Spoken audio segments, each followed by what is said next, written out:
Facebook has initially shut down the Chick-fil-A Appreciation Day page, has blocked a post of a Fox News reporter, has blocked over 24 Catholic pages, and most recently blocked Trump supporters Diamond and Silk's page with 1.2 million Facebook followers after determining their content and brand were, quote, unsafe to the community. Are you aware of any ad or page that has been taken down from Planned Parenthood? Senator, I'm not, but let me just... How about MoveOn.org? I'm not specifically aware of those. How about any Democratic candidate for office? I'm not specifically aware. I mean, I'm not sure.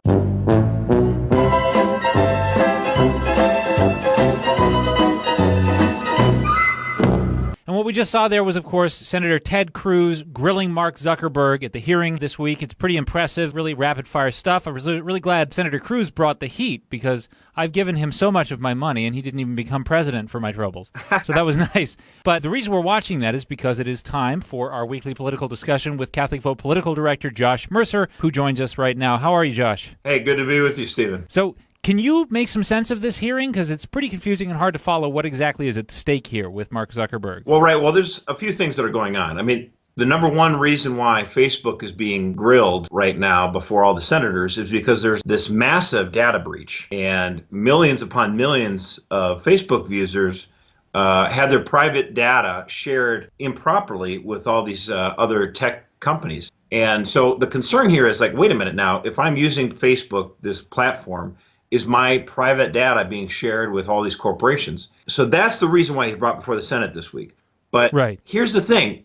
These hearings, these congressional hearings, take on a life of their own. And once he got there, Senator Ted Cruz just decided to open up on him a little bit, and I think fairly so. He said, wait a minute now, you guys try to pretend you're an even Steven platform. You're just there to connect people. You know, you just say, oh, you know, your college buddies, you know, or coworkers or friends in town. This is a great way to connect, right? Facebook, that it's just about connecting people, right? That's all it is.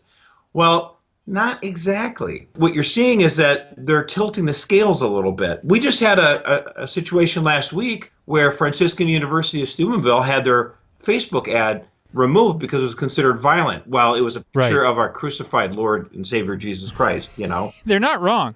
I mean, it is violent. That's pretty violent. It was rather timid. It wasn't, you know, and the question then becomes, does Facebook have a sort of anti-Christian or anti-conservative bias to them? And Mark Zuckerberg tries to answer this. He says, well, listen, when we hire somebody at Facebook, you know, we don't say, are you a Republican or a Democrat? It's not like we're screening people.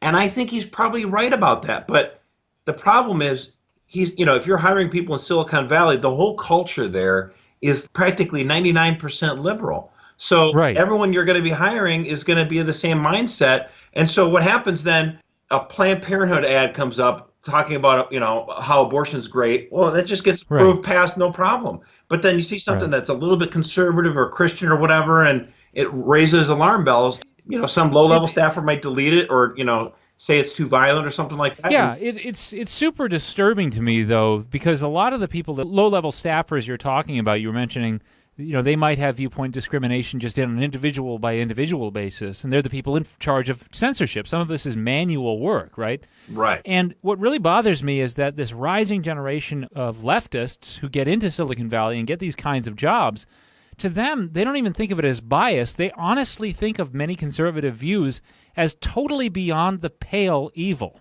Well, actually, so you know, that's a good point, because just this week, there's these two left-wing political pundits who said, enough compromise. Forget it.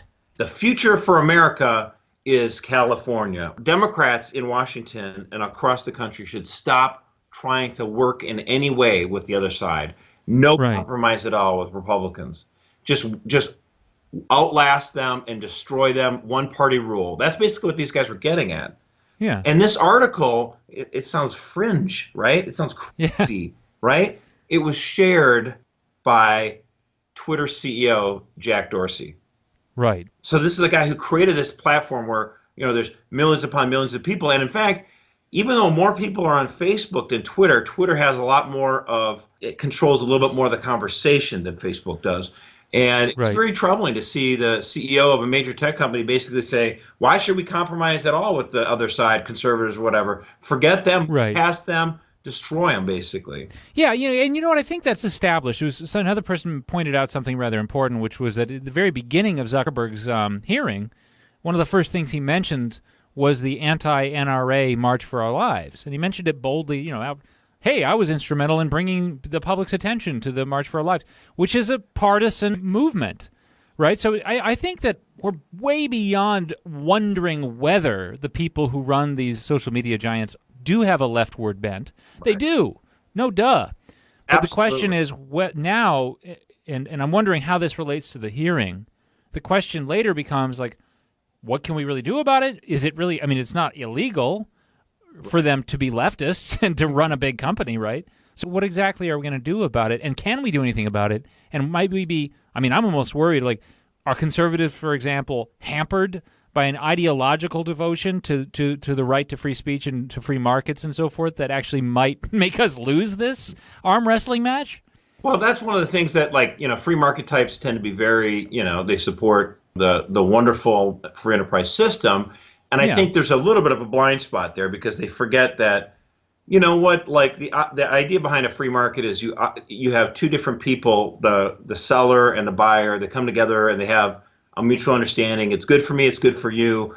But a lot of times you sign up for Facebook, you don't realize that, oh, by the way, they're going to track everywhere your mobile phone is and they're going to keep all that data. You don't really understand that. So I sort of feel like it's helpful to have better educated people to understand, okay, if you want to use this service, here's what they're already able to do. And if it goes too far, look, I'm not a 100% strict libertarian. Like maybe having some sort of basic understanding of, minimal privacy rights, that they can't just exploit you and say, oh, well, Josh, that's what the one senator said. Like, should we publicize what hotel you stayed at, Mr. Zuckerberg, this week? And he, yeah, no, I don't want people to know that. Well, yeah, no one wants to know that. So I think there is that privacy concern. But I do think, going back to what you said, the larger thing, what is it that Christians can do, pro-lifers can do, whatever, this kind of stuff. We have to keep raising this point. In the 1950s, 60s, and 70s, for the most part, people thought the network news, CBS, NBC, ABC, were pretty straight down the line, and they just told the news the way it was. Well, in fact, they weren't. For a long time, they were also slanting the news. And for generations, people had no idea that the news was being packaged in a way and delivered in a biased manner. So we became better educated consumers. We knew what they were doing. We could watch for what they're doing, and we could call them out when they're doing it. And that's very good. Yeah. The second thing is specifically we need to make sure we call them out on is to make sure, because the internet has empowered some super fringe types on the way far left and on the way far right. And so there's a need for people to say, well, hey, no spreading hate, racism of any kind, whether it's the far left or far right. It cannot be used as an excuse to silence Christians who believe that marriage is between a man and a woman. And that's what I'm worried about. Like, if we get to these tech companies that basically say, if you're a Christian, if you believe in biblical marriage, somehow you're hate gay people or something like that. The concern that we should have as Christians is to make sure that these tech companies, whether it's Twitter, Facebook, or YouTube or whatever, don't do some sort of digital censorship against us or throw us in a corner or blacklist us as hate just because we believe in biblical marriage. Right, exactly. That's something we got to be careful about. Or any number of other things. For instance, let's say that World War III has become very popular and everyone's going to, bang the war drums, and suddenly it becomes hate speech to question whether we should go into World War III. That could very well happen. That's what mobs do. And then you end up being thrown in jail for opposing a war initiative. You see what I'm saying? Any number of things. Maybe it's not as extreme as being thrown in jail, but you just can't get on any kind of platform. Right. You can't influence the Facebook discussion. Page. You can't share your stuff on YouTube or anything like that. Right. I mean, think about it this way. If YouTube and Facebook and Twitter had been invented 20 years earlier, then maybe pro-lifers wouldn't have been able to get a stance, because in the late 80s and early 90s, if you're pro-life, they would say, oh, you're against women and you're sexist or whatever. You still hear some of that stuff now, but the pro-lifers have acquired enough political muscle. We at least have a spot at the table, and they just can't shove us to the side. So and let's keep it that way. I love what you just said about being a smart consumer. I don't know what exactly we're going to do in the end and how we're going to resolve all of this. But at the very least, we should all be very careful. Like if you see, for instance, an ad on Facebook that says the Stephen Herreid Show, you need to be really careful. You don't know what's going to be in there. No, this is the best political show online, actually. So do click on this, but nothing else.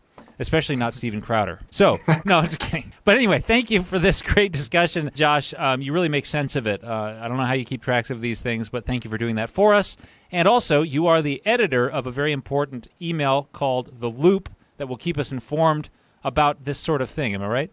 Yeah, just go to CatholicVote.org/loop and sign up. It's free. We keep you up to date on all the different news that's going on through the day. And we make use of this technology, whether it be email, whether it be video, to keep our fellow Catholics informed, because that's the biggest thing that we can do. Get informed on these issues, share it with your friends, let people know what's going on. That's what I think the Lord is calling us to do, is to be informed about what's going on in the world. Amen. Thank you very much, Josh. Talk to you next week. Thanks, Stephen.